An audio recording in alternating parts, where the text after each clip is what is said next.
샬롬. 보라, 처녀가 잉태하여 아들을 낳을 것이요 그의 이름은 임마누엘이라.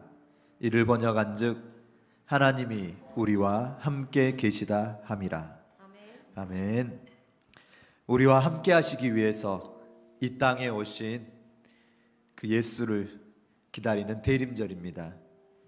주님께서 나에게 오심이 그 무엇보다 내 인생 최대의 기쁨이며 행복임을 고백하는 우리 모두가 되기를 소망하면서 오늘도 천국을 소유한 백성답게 주님의 음성을 들을 수 있게 해달라고 함께 기도하며 예배로 나아가겠습니다.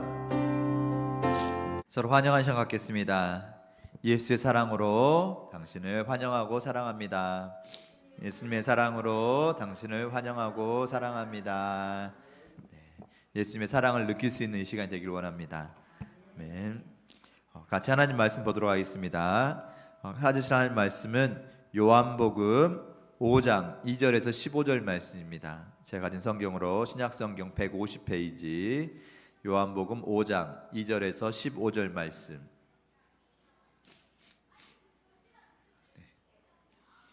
우리 드라마 바이블로 같이 들으시면서 또 내 입으로 같이 따라 하시면서 그렇게 말씀을 같이 하나님 말씀 따라가 보도록 하겠습니다. 예루살렘에 있는 양문 곁에 히브리 말로 베데스다라 하는 못이 있는데 거기 행각 5이 있고 그 안에 많은 병자, 맹인, 다리 저는 사람, 혈기 많은 사람들이 있고 물의 움직임을 기다리니 이는 천사가 가끔 못에 내려와 물을 움직이게 하는데 움직인 후에 먼저 들어가는 자는 어떤 병에 걸렸든지 낫게 됩니다. 거기 30몇 되는 병자가 있더라. 예수께서 그 누운 것을 보시고 병이 벌써 오래된 줄 아시고 네가 낫고자 하느냐? 주여, 물이 움직일 때에 나를 못에 넣어주는 사람이 없어. 내가 가는 동안에 다른 사람이 먼저 내려가나이다. 일어나 네 자리를 들고 걸어가라. 그 사람이 곧 나와서 자리를 들고 걸어가니라. 이날은 안식일이니 유대인이 병나는 사람이래. 안식일인데 내가 자리를 들고 가는 것이 옳지 아니하니라. 나를 낫게 하는데 자리를 들고 걸어가라 하더라. 너에게 자리를 들고 걸어가라 한 사람이 누구니까? 고침을 받은 사람은 그가 누구인지 알지 못하니라. 이는 거기 사람이 많으므로 예수께서 이미 피하셨습니다. 그 후에 예수께서 성전에서 그 사람을 만나 이르시되 보라, 네가 나았으니 더 심한 것이 생기지 않게 다시는 죄를 범하지 말라. 그 사람이 유대인들에게 가서 자기를 고치는 예수라 하니라. 아멘. 네, 아멘. 이렇게 이 말씀 한번 다시 같이 우리가 입으로 고백 한번 해보길 바랍니다. 같이 읽어보겠습니다. 시작. 예수께서 그 누운 것을 보시고 병이 벌써 오래된 줄 아시고 이르시되 내가 낫고자 하느냐. 아멘. 네. 이 말씀과 함께 잠시 화면을 봐주시면 기다림이란 단어가 적혀 있습니다. 기다림. 네. 지금 이제 12월이 되었고, 아까 우리 권사님 기도하실 때도 성탄절 우리가 기다리는 마음으로 지금 이제 교회에서는 이 12월 달이 되고 성탄절이 오기 전에 4주간을 대림절이라고 부릅니다. 그래서 기다릴 대자를 써서 예수의 강림을 기다리는 시간, 그래서 대림절이라고 하는데요. 기다림이란 단어가 그래서 12월 달에는 더 많이 우리에게 와닿지 않을까. 한 해를 마무리 짓고 이제 한 달 못 남은 이 시간, 또 다음에 다가올 새로운 해를 또 기다리는 마음으로 기다림이라는 것이 우리에게 어떤 의미가 될지를 성탄절까지 해서 기다림에 대해서 쭉 함께 살펴보고자 합니다. 기다림. 기다림하면 어떤 생각이 드신가요? 기다림은 뭐뭐다 라고 했었을 때 기다림은 힘들다, 기대된다. 기다림은 뭐 아무 말씀이나 다 그렇죠. 자신에게 기다림이 어떤 의미가 될지 그렇죠. 평생을 기다리며 살아왔던 분들에게는 쉽지 않은 단어일 수도 있고, 주로 누가 기다리죠? 더 많이 사랑하는 사람이 더 기다리죠. 먼저 와서 기다리기도 하고, 네, 그렇게 기다림이라는 게 여러 가지 의미가 있을 것 같습니다. 그런데 그 기다림, 네.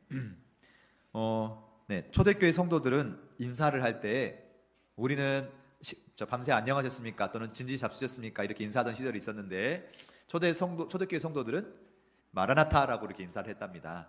그래서 마라나타는 아멘 주 예수여 어서 오시옵소서라고. 네, 그래서 예수님께서 다시 오신다고 약속하셨기에 그 약속을 기다리면서 했던 약속이 마라나타였습니다.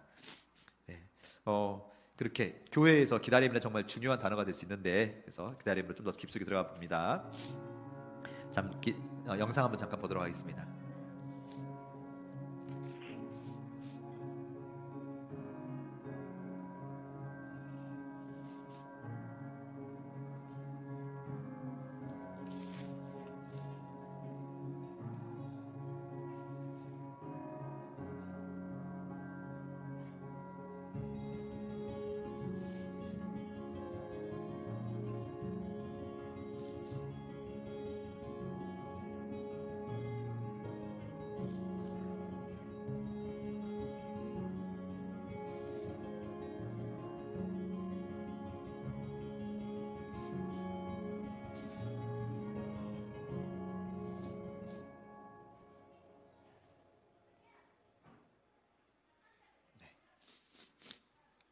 마라나타하고 같이 연결된 영상이었습니다. 우리 마중교회하고도 같이 연결될 수 있는 마라나타 아멘 주 예수여 오시옵소서가 우리가 마중하는, 예수를 마중하는 마중교회 저희들의 모토인데요. 가슴에 뜨거움을 품고 이렇게 세상을 밝히는 촛불이 이 대림절의 가장 중요한 상징 중에 하나랍니다.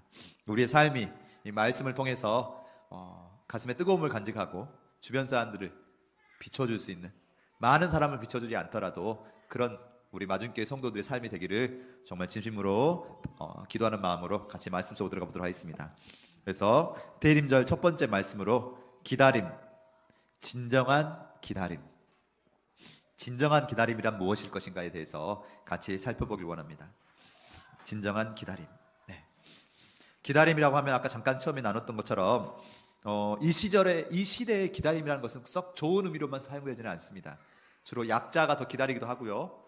스타는 마지막에 나온다고, 제일 중요한 사람 마지막에 딱 이렇게 나타나고, 그 전에 안 중요한 사람들이 먼저 와서 막 자리를 채워주기도 하고, 또 즉석 음식이 인기죠. 식당에 갔는데 늦게 나오면 되게 마음이 답답하기도 하고, 지금 시킨 지가 언젠데라고 이렇게 막 하기도 하고. 그래서 패스트푸드 뭔가 결과도 빨리빨리, 대회에 나갔으면 바로 결과가 빨리빨리 나와야 되는데 안 나오면 답답하기도 하고, 이렇게 기다림이라는 것은 되게 약자의 것, 멍청한 짓 또는 시간 낭비, 그래서 화가 나기도 하고 답답하기도 하고 힘들기도 하고, 기다림이란 약간 그런 존재가 되어 가고 있는 것 같습니다. 세상이 더 빨라질수록 기다림은 답답하거나, 네. 근데 그 기다림이 행복이 될 수도 있을까요? 네. 기다림이 어떻게 행복이 될 수 있을지 같이 마지막까지 들어보면서 같이 살펴보길 원합니다. 자, 기다림에는 잘못된 기다림이 있을 수 있는 것 같습니다. 잘못된 기다림은 사람을 답답하게만 하고 힘들게만 하죠. 어떤 게 잘못된 기다림일 것인가? 네, 같이 오늘 본문 말씀 봐보면 이름이 지금 상당히 깊은 곳이죠. 위에서 이렇게 깊이 밑으로 쭉 내려가면 저희가 성경에 등장하는 베데스다라는 연못, 베데스다라는 연못입니다. 그래서 우리가 작년 중간 정도 한번 베데스다에서 살펴본 적이 있었는데요. 그래서 오늘은 그 묵상에 더해서 더 깊이 들어갈 수 있었으면 좋겠습니다.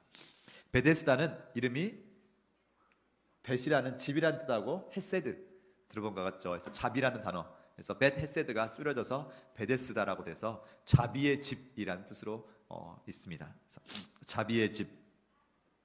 이곳은 연못이죠.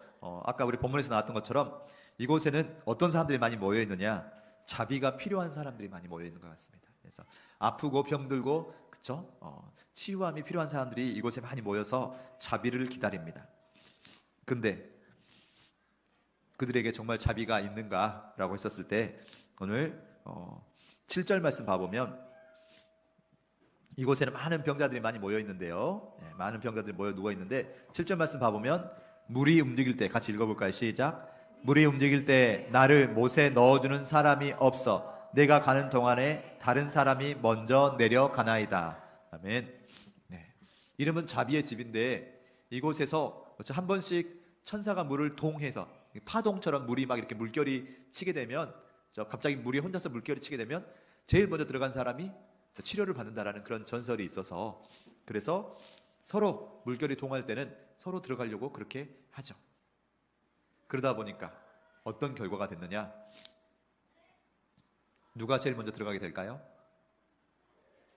네, 제일 안 아파서 달려갈 수 있는 사람이 들어가게 될 것이고 늦게 들어간 사람들은 치료함을 못 받겠네요. 봐보면 제일 먼저 물이 움직일 때 제일 먼저 들어간 사람이 치료를 받으면 그렇죠? 이게 세상의 법칙이죠. 딱 한 사람만 1등만 치료받을 수 있는 세상. 자비가 없죠. 서로 먼저 가기 위해서 남을 그렇죠? 주원이라면 어떻게 했을 것 같아요? 대기하고 있다가 그렇죠? 네 옆에 사람이 나보다 먼저 들어가려고 하면 너 먼저 가. 난 다음번에 들어갈게. 아주 이렇게 아름다운 모습이면 참 좋을 텐데 그렇죠? 이게 언제 연못이 동할지도 모르기 때문에 결국은 연못이 동할 때는 누구든지 남을 못 들어가게 해야 내가 들어갈 수 있고 이렇게 자비의 집하고는 전혀 반대의 삶이 펼쳐지는 거죠. 이 세상의 삶과 똑같은 것 같습니다. 이 세상의 축소판이라 할 수 있겠죠. 네가 가면 내가 못 가고 네가 1등하면 나는 그쵸. 그래서 서로가 먼저 들어가기 위해서 다른 데도 못 가고 언제 물이 동할지 모르니까 정말로 이러한 기다림은 정말 자비의 기다림이 아니라 정말 힘든 기다림일 것 같습니다. 언제 물이 동할지도 모르고 그렇죠? 거의 동시에 들어갔다 할지라도 내가 조금이라도 늦어지면 나는 치료함을 못 받는 거니까 네. 그러한 삶이 바로 이 병자들의 삶이었습니다. 자, 지금 이곳에 누가 찾아왔느냐? 바로 예수께서 찾아오셔서 그 병자에게 물어보죠. 이 병자에게 오늘 아까 우리 같이 읽었던 6절 말씀처럼 예수님께서 네가 낫고자 하느냐? 라고 물어봤습니다. 그때 이 병자가 대답하기를 주여 물이 움직일 때 나를 못에 넣어준 사람이 없어서 내가 가는 동안에 다른 사람이 먼저 내려가나이다. 결국 이 사람이 기다리고 있는 것은 무엇일까요? 물이 통하기를 기다릴 것이고 그때 누군가가 나를 도와줘야 내가 들어갈 수 있는데 그래서 이 사람은 지금 중요하게 기다리고 있는 것은 누군가가 나를 도와주기를 근데 그 도와줌이 물속에 집어넣어주기를 기다리고 있는 것일 것입니다. 이게 정말 제대로 된 기다림일 것인가? 지금 예수께서 네가 낫고자 하냐라고 물어봤음에도 불구하고 나를 물속에 넣어둘 사람이 없어요. 나를 물속에 넣어주세요라고 지금 엉뚱한 기도를 하고 있지는 않은가? 이게 우리의 기도의 모습은 아닌가? 정말 우리가 기도하는 대로 인생이 됐다면 정말 우리가 행복해졌을 것인가? 우리가 때로 엉뚱한 걸 기도하고 있지는 않은가? 무슨 말씀이냐? 지금 하나님께서 이게 정말 하나님의 천사가 나타나서 이렇게 물이 동하게 하고 그 중에 한 사람만 낫게 하는 게 하나님의 방식일까요? 지금 로마의 지배를 받으면서 이 또 로마의 군사들을 물먹이거나 이렇게 할 때 됐던 시설로서 약간의 이교도적인 그런 습관이 들어왔다라고 합니다. 제대로 된 믿음이 아닐 수 있다는 거죠. 좀 하나님께 기도하면서 하나님께 치료함을 해달라는 게 아니라 자연물인 물이 동할 때까지 기다렸다가 그 물이 막 파동이 날 때 들어가는 것. 이건 하나님께 기도하는 것이 아닌 이교도적인 기적을 바라는 것일 것이고 정말로 우리의 기도가 이렇게 삶에서 기적만을 바라고 있는 그렇죠? 하나님이 인격적인 분이신데 하나님하고 내가 대화를 하고 있는 게 아니라 엉뚱한 것만 바라보고 있고 그것만 그렇죠? 내 해결책인 양 그렇게 바라보고 있는 건 아닌지 심지어 예수가 와서 물어볼 때에도 자, 예수님이 오시던 첫 번째 크리스마스 그때도 사람들이 메시아가 와서 자기들을 해방시켜줄 걸 기다리고 있었지만 실제로 사람들은 이렇게 메시아를 기다리기보다는 내 작은 문제가 해결되기만을 기다리면서 진정 메시아를 기다리는 게 아니라 진정 내 삶을 바꿔줄 그럴 분을 기다리는 게 아니라 엉뚱한 것만 바라보고 있을 때가 많다는 이것을 바로 기다림은 기다림인데 잘못된 기다림이다. 혹시 이 시대도 우리가 뭔가를 기다리는데 아멘 주 예수의 오시옵소서라고 기다린다고 하면서도 내 삶만 주목하면서 내 삶이 빨리 어떻게 해결되기만을 기다리는 그런 기다림이 더 많지는 않은지 말씀을 준비하면서 되게 반성했던 그렇죠? 제 모습이었습니다. 자, 그럼 한 가지 질문을 하나 더 던지고 싶은 것은 왜 이 병자에게 예수님이 정말로 많은 병자가 있었는데 예수님께서는 왜 이 38년 된 병자를 다가가서 물어보시고 고쳐주셨을까? 이 병자가 믿음이 좋아서? 남들보다 착해서? 아니면 무엇이 뭔가가 많아서? 아무거나 대답해 보신다면 네, 저기 없는 걸 대답해 주셔도 되고요. 왜 이 병자를 주목하셨을까? 네. 예전에는 그것이 바로 하나님의 은혜입니다. 아무런 남들보다 잘한 것도 없고 믿음이 좋다는 말도 여기에는 없습니다. 전혀 예수님과 대화 속에서 이 사람 믿음이 좋아가지고 기도를 많이 해서 그렇게 그런 것들이 전혀 안 보이죠. 그래서 결국은 예수님의 은혜로밖에 표현할 수가 없을 것 같습니다. 예전에는 여기까지 하고 멈췄던 것 같은데요. 한 번 더 묵상하면서 근데 예수님께서는 왜 이 사람을 도와주셨을까? 그렇죠? 다리 아프고 또 다른 데 아프면 뛰어갈 수 있는 희망이라도 있을 텐데, 그렇죠? 38년 동안 누워 있으면서 내가 남들보다 더 빨리 뛰어가거나 더 빨리 뭔가를 움직이려고 하는 희망이 거의 없는. 네. 오직 이 사람 마음속에는 다른 어떤 희망도 없어서 오직 그렇죠? 정말 누군가가 나를 간절히 도와주기만을 바라고 있지 않았을까? 혹시 우리가 예수 앞에서 자꾸 다른 도움을 구할 수 있고 그래 이게 안 되면 저거라도 해야지 저거라도 해야지 자꾸 이렇게 우리가 나를 도와줄 수 있는 뭔가를 찾고 있다면, 그런 것에 의지하고 있다면 예수님께서 우리에게 더 안 다가오실 수도, 더는 아직 시간이 필요하구나. 이 38년 된 병자처럼 저는 더 이상 어떻게 기댈 곳이 없어요. 하나님, 우리가 이렇게 우리의 삶에서 정말 저는 더 이상 누구에게도 기댈 곳이 없어요 라고 고백할 때, 그때 하나님이 우리 삶에서 역사하지는 않으실지, 그런 말씀들을 생각해 봤습니다. 우리가 내가 38년 된 병자입니다라고 고백할 수 있는 이 시간이 되기를 원합니다. 하나님, 저는 이거 아니면 저거 해볼래요, 저거 해볼래요. 자꾸 다른 도움을 구하지 않고 오직 제게는 하나님밖에 없습니다. 제가 뭔가 해보려고 했는데, 제가 우리 자녀들을 또 누군가를 전도해 보려고 했는데 아무런 변화가 없고 안 되네요. 하나님, 38년 동안 아무런 변화가 없어요.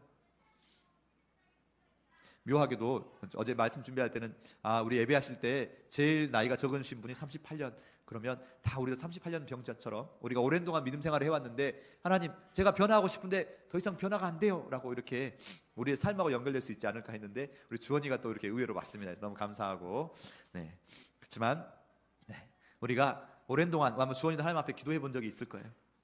네, 근데 하나님이 그걸 들어주실 때도 있지만 안 들어주셨을 때 하나님 왜 내 기도를 안 들어주신가요? 제가 더 이상 다른 도움을 구할 수 없다라고 내가 하나님 앞에 인정하고 고백할 때 그때 하나님께서 일하기 시작하신다는 거 다시 한번 기억하면서 이런 병자에게 예수님께서 네가 낫고자 하느냐라고 물어보시고 비록 엉뚱한 대답을 할지라도 말씀하시죠. 내 자리를 들고 일어나 가라. 우리가 엉뚱한 것을 구할지라도 하나님께서는 정말 우리에게 중요한 것을 주실 줄로 믿습니다. 아멘. 근데 이제부터가 진정한 기다림에 대한 이야기인 것 같습니다. 이 병자는 예수님께 고침을 받고 나서 기다림이 없어졌을까요? 이제부터 진정한 기다림이 시작되지 않았을까요? 이 병자는 이 다음 구절 봐보면 어디에서 또 발견됩니까? 이 병자가 14절 봐보면 그 후에 예수께서 성전에서 그 사람을 만나 이르시되, 이 사람이 어디에서 발견됐냐면 성전에 있었음을 볼 수 있습니다. 이 사람이 왜 성전에 있었을 것인가? 성전은 어떤 장소인가? 그렇죠. 말씀을 듣는 장소, 많은 사람들이 모이는 장소. 그 중간에 말씀 봐보면 자기가 고침을 받았는데 이 사람은 누가 자기를 고쳤는지를 모릅니다. 누가 자기를 고쳤는지 모르는 상태에서 그냥 일어나 가라 했으니까 갔고, 사는 사람들이 와서 누가 당신을 고쳐줬어요? 물어봤는데 주여라고 했지만 그 주여는 당시에 그냥 높은 사람을 호칭하는 거고, 자기가 누워있으니까 이 앞에 있는 사람이 누군지 모르니까 그냥 이렇게 했던 부분이고, 자기가 누가 고쳤는지 모르는 상태에서 자기가 고쳐준 사람을 찾고 있지 않았을까요? 그래서 이렇게 성전에 가서 계속해서 누가 자기를 고쳐주었을 것인지를 찾고 찾으면서 진정한 기다림이 시작됐을 줄로 믿습니다. 이 사람이 성전에서 이렇게 있었을 때 다시 한번 예수를 만나게 됩니다. 예수는 한 번만 우리를 만나주시는 분이 아닙니다. 예수는 반드시 다시 찾아와서 이 사람에게, 우리에게 말씀하시고 찾아오시는 분인 줄로 믿습니다. 이 사람이 정말 다시 한번 나를 구해주고 나를 치료해주신 분이 누군지를 간절히 찾고 기다릴 때에 예수를 만나서 예수께서 하신 말씀이 보라, 네가 나았으니 더 심한 것이 생기지 않게 다시는 죄를 범하지 말라라고 하십니다. 그때 이분이 누군지 알게 됐겠죠. 그래서 그 다음 구절 봐보면 그 사람이 유대인들에게 가서 자기를 고치니가 예수라고 말을 합니다. 예전에는 아니 예수님이 자기를 고쳐줬는데 왜 유대인들에게 가서 예수를 고발하는 거지? 라고 생각을 했었습니다. 그런데 이 사람 입장에서 보면 자기를 고쳐준 사람이 누군지에 대해서 예수를 증거하는 거죠. 예수가 바로 나를 고쳐주신 분이라고. 이 사람은 앞으로 어떤 삶을 살게 될까요? 다시 베데스다로 돌아가서 누워있지는 않을 것이고, 이 사람은 어떻게 살아갈까요? 네. 나를 고쳐주신 분이 예수고, 그럼 예수에 대해서 알아가게 될 것이고, 그러면서 예수가 원하는 것에 대해서 계속해서 예수를 증거하는 삶을 살지 않겠습니까? 예수가 한번 나를 만나서 나에게 소원을 들어주고 나를 고쳐주긴 했지만 그걸로 끝이 아니라 진정 예수를 다시 만나서 그 예수가 누군지를 알아가고 그 예수에 대해서 증거하는 삶을 사는 것이 우리의 사명이요, 우리의 소명이고 꿈인 줄로 믿습니다. 네. 이 사람은 아마 계속해서 예수를 전하는 삶을 살지 않았을까요? 아, 예수가 바로 이런 분이었어. 예수가 바로 내가 자비가 없는 그곳에 누워있을 때 예수가 나의 삶을 변화시켜주고 다시 한번 나를 만나주시고 나에게 영원한 하나님의 나라에 대해서 알려주신 분이야 라고 그렇게, 네, 예수께서 이 땅에 초림 한 번 오셨습니다. 그것이 바로 성탄절이죠. 그 예수께서는 그렇게 한 번 오셔서 우리를 대신해서 십자가 못 박혀 죽으시고 돌아가셔서 그렇게 끝 다시 오지 않으시는 분이 아니라 우리에게 예수를 증거하는 사명을 주시고 다시 우리를 찾아오시는 분인 줄로 믿습니다. 아멘. 그렇게 약속하셨고 내가 항상 너희와 함께하리라. 그리고 네, 다시 돌아오리라고 말씀하셨습니다. 예수께서 말씀하신 부분, 그 사람은 새로운 사명을 가지고 계속 이렇게 살아가게 되는 것이고요. 네. 우리 주보에도 말씀 나와 있습니다. 하나님의 아들의 음성을 들을 때가 오나니 곧 이때라. 듣는 자는 살아나리라. 예수의 음성을 들을 때 그 속에 죽어있던 영들이 살아나게 될 것이고, 자, 이 예수가 언제 다시 오게 되느냐? 마태복음 24장 14절 말씀 같이 읽어볼까요? 시작. 이 천국 복음이 모든 민족에게 증언되기 위하여 온 세상에 전파되리니 그제야 끝이 오리라. 네. 아멘. 그 예수 전하는 사람, 아까 그 38년 된 병자가 이제 저 제자들처럼 예수님의 주변을 맴돌면서 예수에 대해서 알아가고 예수의 말씀, 내가 고난을 받고 다시 이 땅에 오리라. 언제? 세상 모든 민족에게 이 천국 복음이 증언이 되어서 온 세상에 전파되었을 때 그제야 끝이 오고 인자가 다시 오게 되리라. 예수를 만난 사람, 예수가 다시 이 땅에 오기까지 그 역할, 소임을 다하는 것이 그 삶인 줄로 믿습니다. 아멘. 이것이 진정한 기다림이 아닐까요? 진정한 기다림이란 내 필요를 기다리면서 언제 하나님이 내 삶을, 내 소원을 들어주실까, 이렇게 엉뚱한 것을 바라보는 게 아니라 진정한 기다림은 나를 한번 만나주셨던 그 예수가 다시 나를 만나주실 것이고 그 예수가 다시 이 땅에 오실 때까지 내가 내 소임을 다하는 것. 아멘. 네. 내 아픔만 바라보는 신앙이 아니라 그 아픔을 통해서 그리스도를 체험하고 그리스도를 전하는 삶이 바로 우리의 삶이 되어야 할 줄로 믿습니다. 아멘. 기다림은 힘이 있다고 합니다. 기다림 자체가 자신의 소명이었던 사람들도 있습니다. 예수님이 처음 오시게 될 때 그 시므온 할아버지와 안나 할머니는 평생을 성전에 살면서 예수님을 기다리는 것이 그 삶의 사명이요 소명이었습니다. 그래서 예수님이 이 땅에 오셨을 때 이분이 바로 예수라고, 예수 그리스도라고 증명하는 것이 그들의 삶이고 소명이었습니다. 또 기다림이 그 삶에서 정말 중요한 소명일 때가 많습니다. 인생에 수많은 기다림이 있는데 아까 초반에 말씀드렸죠. 기다림이 정말로 힘이 되고 기다림이 정말로 소망이 되는 기다림, 열매가 있고 약속이 있는 기다림, 바로 부모가 10달을 기다려서 자녀를 맞이하는 것처럼 그런 기다림은 정말로 소망과 그렇죠? 생명의 기다림이 아니겠습니까? 그렇게 약속이 있고 이걸 통해서 그렇죠? 뭔가 귀한 열매가 있을 때 그것이 바로 정말 귀한 기다림일 줄로 믿습니다. 우리의 기다림은 어떤가요? 우리의 기다림은 약속이 있나요? 우리는 그냥 마냥 기다리고 있는 건가요?